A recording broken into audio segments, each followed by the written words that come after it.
Hello, and welcome once again to the Red Dragon Review. I'm Kai Kami Ryu, and this is my review. This time I am going to be reviewing the second of the Atelier Iris trilogy. I don't know why I call it a trilogy, well, other than the fact that it's 3 games called Atelier Iris that came out one after another. Other than that, well, there's no other reason to call it that. Each game is unique and has its own storyline, and a lot of play mechanics are different. So, without further ado, here's my review. Atelier Iris 2, Azoth of Destiny. Alright, this, on a personal note, this one happens to be my favorite of the 3. And now I'll start my review.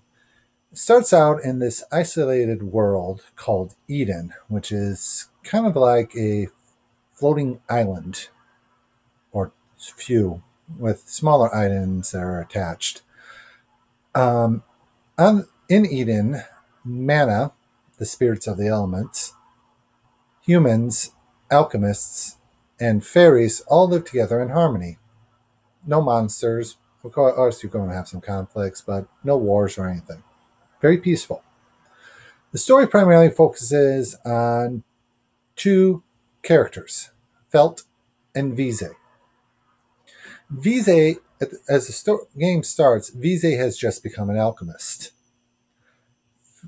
Felt, who is basically her childhood friend, only knows the basics. He wanted to be an alchemist, but he feels he's more drawn to swords play. Well, boys like fighting. Anyways, later that day, a great catastrophe occurs and Eden starts to vanish. After the catastrophe, Felt is able to remove a sacred sword called the Azoth from its resting place. After he's done this, a gate has opened that supposedly leads to another world called Belkide. And it's in Belkide that Felt is destined to find out what happened to Eden, who did it, and how can he fix the problem from keeping Eden from vanishing forever. This is where the story gets interesting, because after Felt leaves Belkide, eventually you are able to play as both Felt and Vise. And I'm not talking about them being in your same party.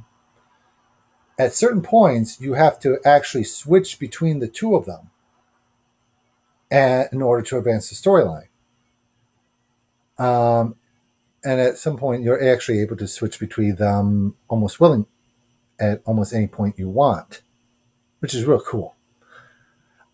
I like this mechanic because you got to see what both characters were going through or what they had to do, how they were dealing with the whole with the situation as a whole.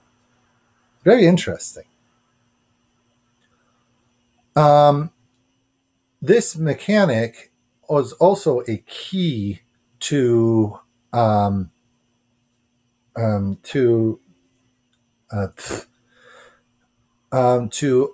not only to the advancement of the storyline, but also towards the item synthesis. In the previous Atelier Iris, you could only forge alchemic items if you had enough elements, and had the right mana.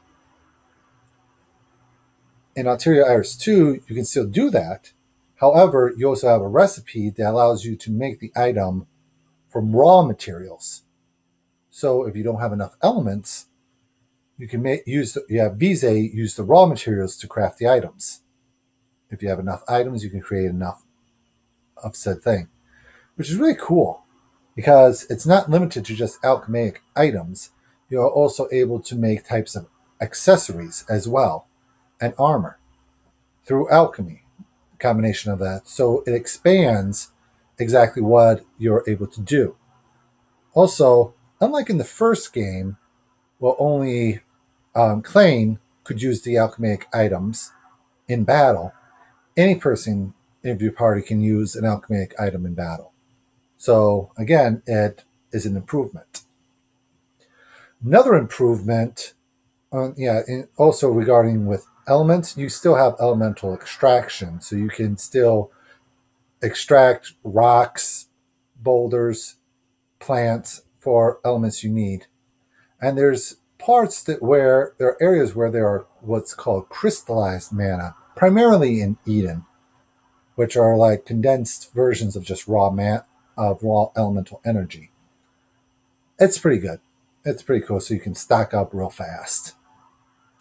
Anyways, the battle mechanics have improved, in my opinion. Anyways, in the first Atelier Iris, whenever you entered a dungeon, you could have a random encounter at any point, and that was that. In this one, there's actually what's called an indicator in your lower corner of your screen. Would actually be right here if you were actually playing the game. That starts out blue, which means chances of encounters are low, and then changes to red when you're about to have an encounter, which increases the chances. Interesting enough, the meter will go down after you have so many encounters to the point where you can run around without any encounters. So you fight enough enemies, you can freely explore every corner of the dungeon without fear. I like that. Second improvement was a bar that came up right about here that indicated when opponents would attack, the order sequence. If an opponent was really fast, they moved fast along the bar. If they were really slow, they moved slowly across the bar. But you still got a good idea of who would attack when, which improved the strategy format of the game. Again, something that I really liked. I was able to get a better idea of when I could actually risk healing or boosting defense, or when I should just focus solely on attacking and destroying the enemy.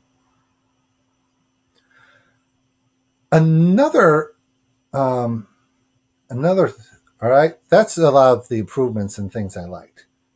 As far as the story goes, in this one, Iris has a lot more predominant role. She is not a playable character, but she is a key to the main storyline. I'm not going to give any more details than that because that's going to go into spoilers. But when you first see her in the game, you kind of figure out that she's going to be important. Exactly what, you don't know until later. But it's real nice. So that's all I really got to say about this game, outside of you just want to listen to me rave about it. But I highly recommend this. It's a hard game to find, but if you're able to come across it, I highly recommend getting it. Just for the playability, and as far as RPGs goes, it's still one of my favorites. I've replayed this thing. I've lost count. All right. Till next time, this is Akai Kami Ryus signing off.